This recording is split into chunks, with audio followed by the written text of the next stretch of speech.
Halo, selamat pagi semuanya. Kita bertemu lagi dalam pelajaran agama Katolik kelas 3. Kita hari ini akan belajar tentang kasih. Kalau minggu yang lalu kita sudah bersama-sama tentang belajar tentang harapan. Hari ini kita akan belajar tentang kasih. Apa sih itu kasih?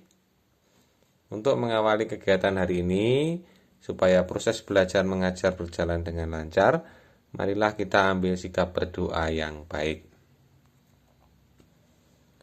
Dalam nama Bapa dan Putra dan Roh Kudus. Amin. Bapa yang Maha Kasih, Engkau mengutus Putramu Yesus Kristus agar kasih-Mu menjadi nyata dalam hidupku dan semakin dikenal oleh banyak orang. Semoga karena kasih-Mu aku mampu mengasihi Engkau dan mengasihi orang lain. Amin. Kemuliaan kepada Bapa dan Putra dan Roh Kudus, seperti pada permulaan, sekarang, selalu, dan sepanjang segala abad. Amin. Terpujilah nama Yesus, Bunda Maria, dan Santo Yosef untuk selama-lamanya. Amin. Dalam nama Bapa dan Putra dan Roh Kudus. Amin. Anak-anakku yang terkasih, kalau minggu yang lalu kita sudah bersama-sama belajar tentang harapan. Nah, iman, harapan, kasih merupakan 3 keutamaan Kristiani. Apa itu? Merupakan 3 keutamaan Kristiani. Nah, hari ini kita akan belajar secara khusus tentang kasih. Ya, bagian ketiga dari keutamaan Kristiani. Nah, anak-anakku yang terkasih, di sini ada sebuah lagu. Tentu anak-anak sudah tidak asing lagi dengan lagu ini. Anak-anak bisa bernyanyi di rumahnya bersama dengan kakak, adik, bersama ayah, ibu, mama, papa, tante, om. Nah, bisa bernyanyi ini ya. Lagunya kurang lebih seperti ini. Kasihnya seperti sungai, kasihnya seperti sungai, kasihnya seperti sungai di hatiku, mengalir di waktu suka, mengalir di waktu duka. Kasihnya seperti sungai di hatiku. Bisa diulang 2 kali ya anak-anak ya.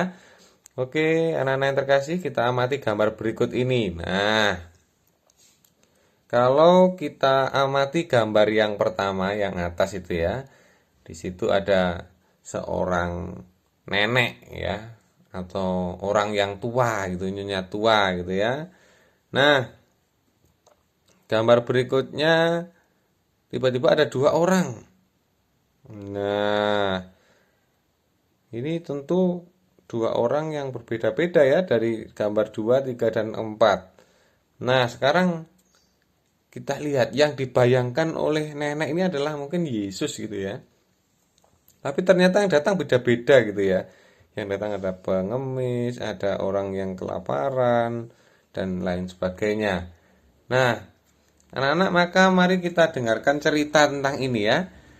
Pada suatu hari, Tuhan berjanji kepada seorang nyonya tua bahwa dia akan mengunjunginya hari itu.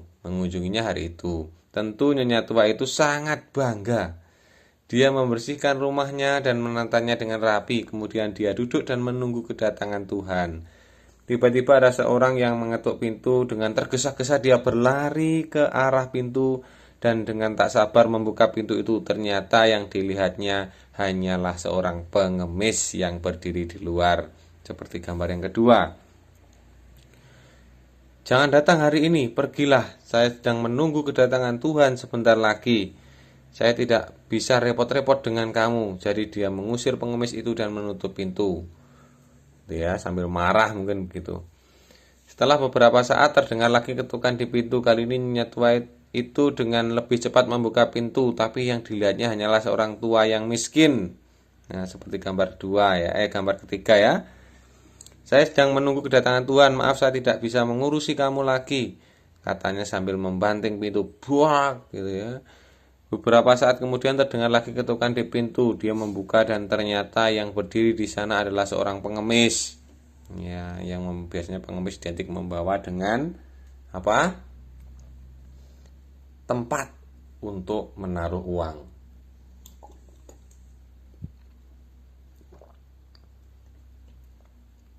lalu diusir dengan kata-kata seperti ini, tinggalkan tempat ini, saya sedang menunggu Tuhan, saya tidak bisa mengurusi kamu sekarang. Pengemis itu lalu pergi dan nyonya tua itu kembali duduk. Sore pun tiba, tapi belum ada tanda-tanda bahwa Tuhan akan datang. Nyonya tua itu mulai gelisah, di manakah Tuhan dan kapan dia datang? Akhirnya malam pun tiba, Nyonya tua itu pun tertidur. Dalam tidurnya ia bermimpi bahwa Tuhan telah datang padanya dan berkata, aku datang kepadamu 3 kali hari ini dan kamu mengusir aku. Anak-anak yang terkasih, dari kisah cerita ini tadi menarik untuk kita renungkan bersama bahwa ya Tuhan hadir itu dalam rupa orang-orang di sekitar kita. Ya. Tuhan hadir lewat orang-orang yang membutuhkan bantuan kita, membutuhkan sapaan kasih dari kita, kapanpun dan dimanapun kita berada. Nah, dalam kisah ini tadi si nenek tua menunggu kedatangan Tuhan. Tapi nenek tua tidak mengerti bahwa Tuhan hadir dalam rupa 3 orang yang ada di rumahnya tadi. Ada yang pertama mengetuk pintu diusir, kedua mengetuk pintu diusir, ketiga mengetuk pintu diusir. Nah, anak-anak yang terkasih, tentu kita sebagai anak-anak juga harus mau menunjukkan kasih kita kepada sesama. Nah, mari kita amati gambar berikut ini tentang Santa Monica atau Santa Elizabeth ya. Kalau minggu yang lalu kita Santa Monica ya. Ternyata kalau hari ini kalian buka halaman 126 buku paketnya, itu ada gambar tentang Santa Elizabeth. Ya, Pak Wana akan membacakan ya kisahnya. Santa Elizabeth. Elizabeth Hungaria adalah janda kudus mendiang Pangeran Ludwig keempat dari Turing. Sepeninggal suaminya, ia menjadi anggota Ordo ketiga Santo Fransiskus Asisi yang sangat aktif melayani orang-orang miskin dengan kekayaannya. Di tanah Turing, di atas sebuah bukit berdirilah sebuah istana yang sangat megah. Kebun luas yang subur mengelilingi istana itu. Di sana-sini pintu gerbang terhias ukiran menunjukkan jalan bila hendak masuk atau keluar. Raja Ludwig hidup saleh, gagah berani, bijaksana dan adil. Ia tidak pernah memandang orang berpangkat atau orang bawahan terhadap pelayan, juga pengemis. Permaisuri Raja Ludwig bernama Elizabeth. Seperti Raja Ludwig, Ratu Elizabeth juga seorang yang dermawan. Ia lebih suka bermain di kebun atau berdoa di gereja daripada berpesta pora dan berdansa di istana. Maka tidak mengherankan keduanya, terlebih Elizabeth disayangi rakyat Turing. Orang-orang miskin memuji-muji mereka. Orang-orang sakit mengharapkan kunjungan sang putri yang ramah itu. Anak-anak bersuka hati bila berjumpa dengannya. Tetapi di antara para bangsawan ada yang tidak suka kepada Elizabeth dan tidak setuju dengan sikapnya. Ya, tidak setuju dengan sikapnya. Mengapa Elizabeth mau bergaul dengan orang-orang yang rendah? Itu tidak pantas dilakukannya. Mengapa Elizabeth banyak memberi sedekah? Nanti harta istana Turing habis semua. Elizabeth seorang pemboros, gitu ya. Raja Ludwig selalu membela Elizabeth. Biarkanlah permaisuriku begitu. Selama Elizabeth bersikap dermawan, selama itu pula penghuni istana Turing tidak kekurangan. Raja Andreas pun membenarkan perilaku Elizabeth dan menghibur sang putri bila diancam ataupun difitnah. Raja Andreas adalah bapak dari Elizabeth.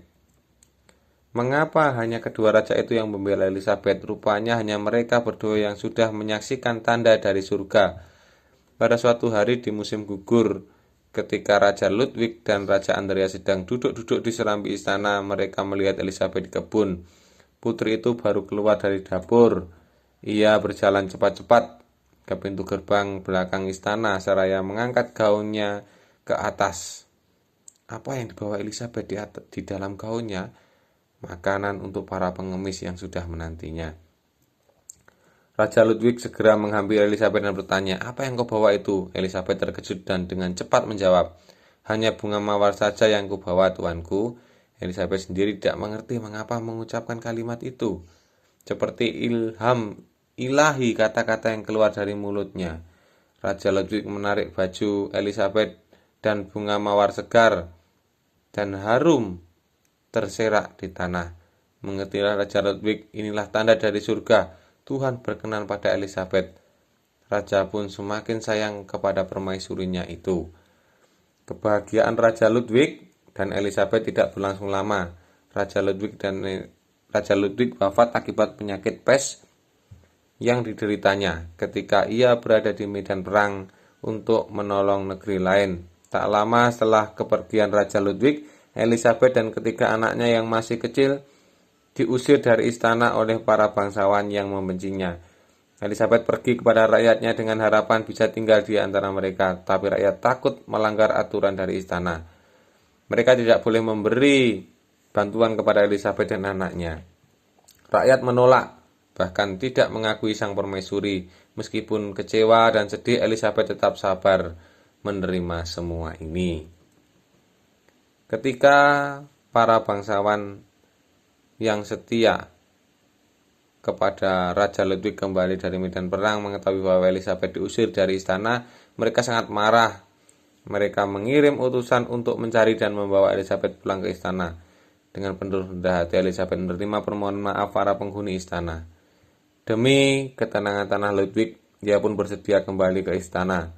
Namun setelah keadaan kembali tenang dan anak-anaknya telah mendapat tempat pendidikan yang baik, Elizabeth pindah ke sebuah kota kecil. Di sana ia mendirikan sebuah rumah sakit. Ia bekerja menjadi juru rawat di rumah sakit itu. Dengan penuh kasih sayang, Elizabeth merawat orang-orang yang sakit di sana. Pakaian kebesarannya dilepaskannya dan berganti dengan jubah biarawati Ordo ketiga Santo Fransiskus Assisi. Sang putri yang menjadi miskin mengabdi dengan penuh kasih bagi orang miskin dan menderita, hingga ia meninggal di Marburg, Jerman pada tahun 1231. Kini gereja merayakan pesta nama Santa Elizabeth dari Hungaria setiap tanggal 17 November. Sumber dari Iman Katolik, media, informasi, dan sarana katekisi gereja. Anak-anakku yang terkasih, sudah saatnya kita masuk kepada rangkuman. Setiap hari Tuhan itu datang mengunjungi kita. Tuhan datang melalui orang-orang di sekitar kita. Pertama yang kita jumpai siapa? Mesti orang tua. Gitu ya. Setelah itu orang miskin, pengemis, orang-orang yang disingkirkan, orang cacat, dan siapapun yang ada di sekitar kita. Itu Tuhan hadir dalam hidup kita. Yesus sendiri mengatakan kepada kita, kalau kamu melakukan segala sesuatu untuk salah seorang dari saudaraku yang paling hina ini, kamu telah melakukannya untuk aku. Ini dalam Injil Matius bab 25 ayat 40 dikatakan seperti itu. Jadi siapa yang melakukan terhadap orang yang paling hina ini, kamu telah melakukannya untuk aku. Aku yang dimaksud di sini siapa? Yesus. Elizabeth, kalau kita tadi mendengarkan kisah Elizabeth tadi yang sempat pernah bahagia, akhirnya diusir, terus akhirnya kembali lagi ke istana dan mendirikan sebuah rumah sakit. Dia melepaskan baju kebangsawanannya dan menjadi pelayan. Nah, di sini Elizabeth adalah seorang putri yang biasa hidup dalam kemewahan, tetapi selalu dekat dengan rakyat kecil dan miskin. Dengan penuh kasih sayang, Elizabeth memberi makanan dan sedekah kepada mereka. Jadi menunjukkan kasih. Ya. Karena kasihnya kepada orang miskin dan menderita, ia melepaskan segala kemewahannya dan menjadi seorang juru rawat di sebuah kota kecil. Anak-anak yang terkasih, berarti sudah sepantasnya kita juga mau menunjukkan kasih kepada sesama. Kepada siapa? Kepada siapa saja yang membutuhkan bantuan kita. Kapanpun dan dimanapun. Nah, anak-anak yang terkasih, demikian kiranya pelajaran agama hari ini tentang kasih. Kiranya anak-anak bisa menunjukkan kasih kepada sesama, kapanpun dan dimanapun. Karena yang menjadi dasar di dalam gereja Katolik adalah hukum kasih. Jadi kasihilah Tuhan Allahmu dengan segenap hatimu, dengan segenap jiwamu, dengan segenap akal budi, dan dengan segenap kekuatanmu. Kasihlah sama manusia seperti dirimu sendiri. Itu adalah hukum kasih. Nah, anak-anak yang terkasih, demikian pelajaran agama hari ini. Anak-anak bisa berdoa dalam hatinya masing-masing. Kita akan mulai berdoa dari sekarang. Dalam nama Bapa dan Putra dan Roh Kudus. Amin. Dalam nama Bapa dan Putra dan Roh Kudus. Amin. Baik anak-anak yang terkasih, terima kasih sudah mengikuti pelajaran agama hari ini. Tetap patuhi protokol kesehatan. Selamat pagi. Selamat melanjutkan aktivitas. Tuhan Yesus memberkati kita semuanya. Amin.